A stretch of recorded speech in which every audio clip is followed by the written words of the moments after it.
What's up, guys, and welcome to another episode of Helpful Dreams. Today we're going to be diving into time management and how to take a grip of our productivity, and we're going to be referring on Jim Rohn's lessons of time management in order to carry us through this subject and to solidify these ideas into our mind where we can become the most productive versions of ourselves. Time management is sometimes easier said than done, but the most difficult step, as with any major achievement, is to actually make the decision to start.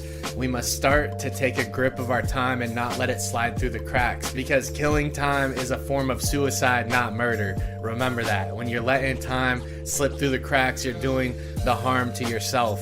It's important to audit your time first and look at where you're at and where you want to go, and realize maybe how much time you're spending on certain things, such as surfing social media or binge watching Netflix. It's okay to do those things, but we'd be surprised if we looked at how much we really spend doing activities that aren't carrying us towards our ultimate goals. The good thing is the information is out there that will lead us to creating our best lives. It's not the lack of information that's the problem, it's our lack of action on that information. And so we must hear these things and then also develop the practice of doing them. Philosophy number one for time management is to make your own plan, because if you don't make your own plan, you'll become part of someone else's. And Jim Rohn says, what do you think other people have in store for you? Not much. Designing your life is another way of saying, I'm going to make life happen rather than let life happen to me. We need to take the objective approach to plan our lives, set in motion, and be intentional about each hour that we spend doing something. This will lead to planning your life day to day until eventually you look back and you've accomplished everything that you set out to do. Philosophy number two is writing down your goals. Jim Rohn believes that you actually have to write down your goals. Not just Jim Rohn, but most of the self-development community stresses that you must actually physically write down your goals and not keep it all in your head. For a long time, I kept everything in my head, and I just kept everything in mind and said, oh, I'll do this and I'll do that. But it didn't really solidify until I started writing it down, and I was able to refer back to it. And I was able to break it down into smaller objectives when I put it out on paper. And so this step is super important, and it's most often overlooked. So take the time to sit down, focus, write it down. Philosophy number three from Jim Rohn is if you don't control your time will control you. We've all had days that we haven't properly planned and we wanted to get something done, and then before we knew it, we were at the end of the day running out of time and looking back on the day, and we didn't really get much done. The trick is grabbing the reins of the day and taking control, waking up every day with intention and sticking to that intention and knowing what you're doing. That's the difference between just being drugged through life and actually controlling your life and getting things done that you want and moving on to a better future. Philosophy number four from Jim Rohn's time management advice is if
It's simple to do, it's also simple not to do.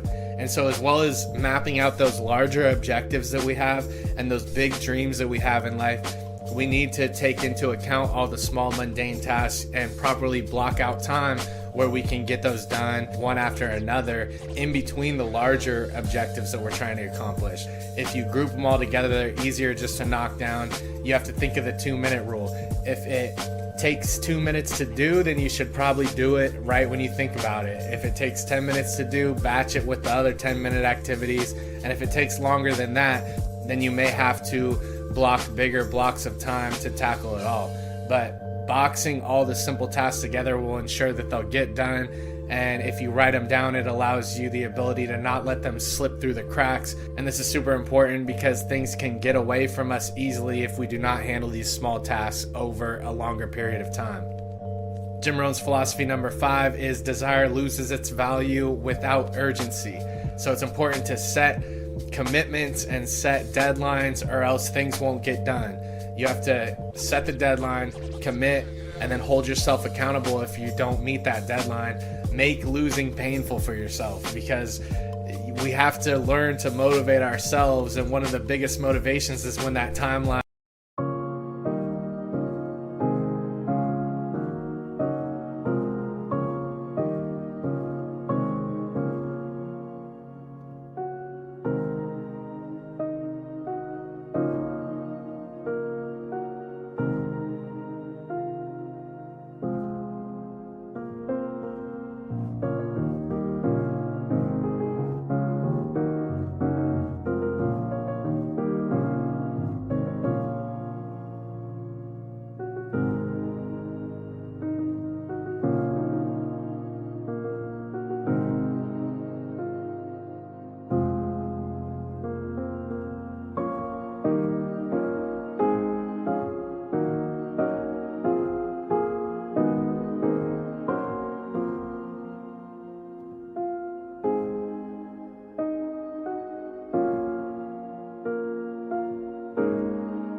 deadline is ticking and the deadline's coming closer and we need to crunch it all in. And so that's the times when things really get done. If you say that you're going to get something done in the future and you don't make the commitment to set a time on it, you'll just let it slide like most people. And this is how a lot of people live their lives and let a lot of time slip through the cracks.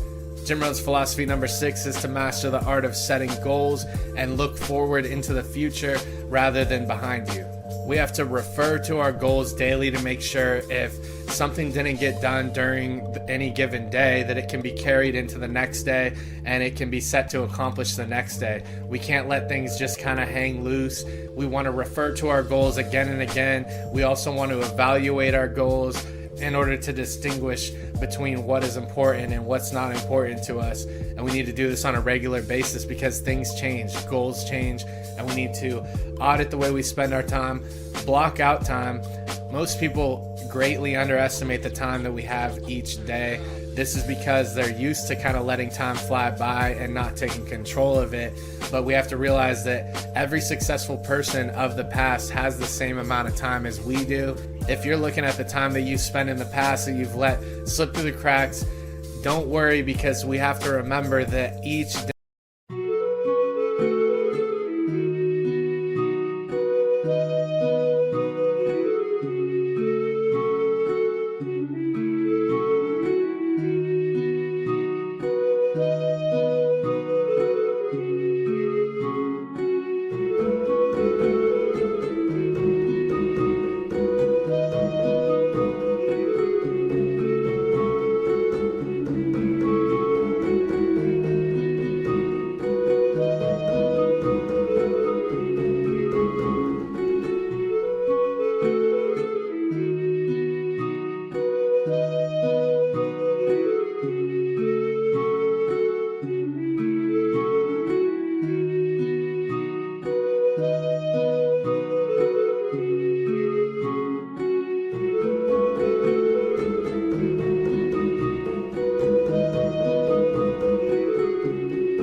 have the opportunity to make the commitment to spend our time more wisely, and you can start from now.